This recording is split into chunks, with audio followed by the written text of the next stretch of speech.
Bangla news update খবর। প্রিয় দর্শক, শুভেচ্ছা। আপনারা দেখছেন জাতীয় সংবাদপত্রের শিরোনাম নিয়ে নিয়মিত আয়োজন আজকের সংবাদপত্র। শুরুতে অনুরোধ থাকবে চ্যানেলটি সাবস্ক্রাইব করে পাশে থাকুন। সঙ্গে রয়েছে আমি পাভেল।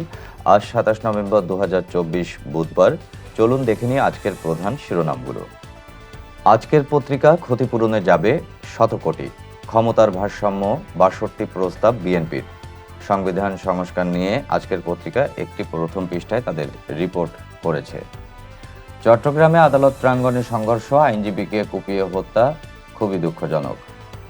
দৈনিক প্রথম আলো তাদের প্রথম পৃষ্ঠায় একটি বিনোদন সংবাদ দিয়ে শুরু করছে, হিরো যখন অ্যান্টি হিরো।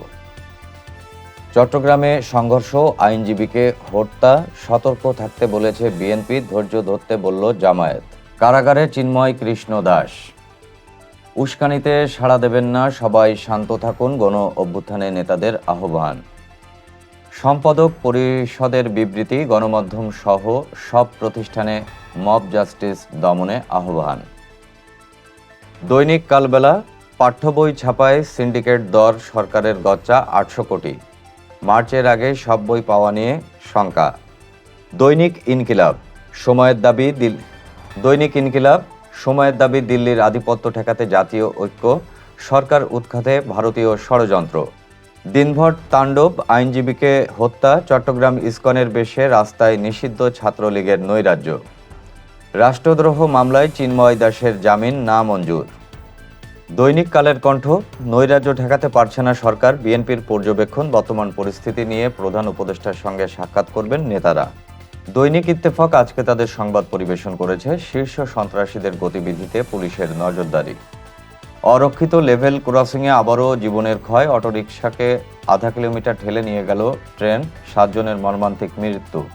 স্বৈরাচার পালিয়ে লেজ রেখে গেছে। স্থায়ী কমিটির একটি বৈঠক, নৈরাজ্যকর বিক্ষোভে উদ্বেগ বিএনপির। বাংলাদেশ প্রতিদিন, আদালত প্রাঙ্গণে আইনজীবী হত্যা, বড় পরিবর্তনের পক্ষে বিএনপি।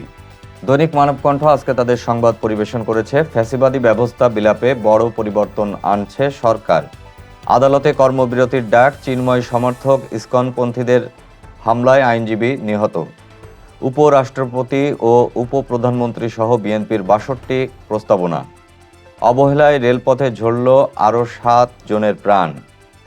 প্রিয় বন্ধুরা, এতক্ষণ সঙ্গে থাকার জন্য আপনাদের সবাইকে ধন্যবাদ।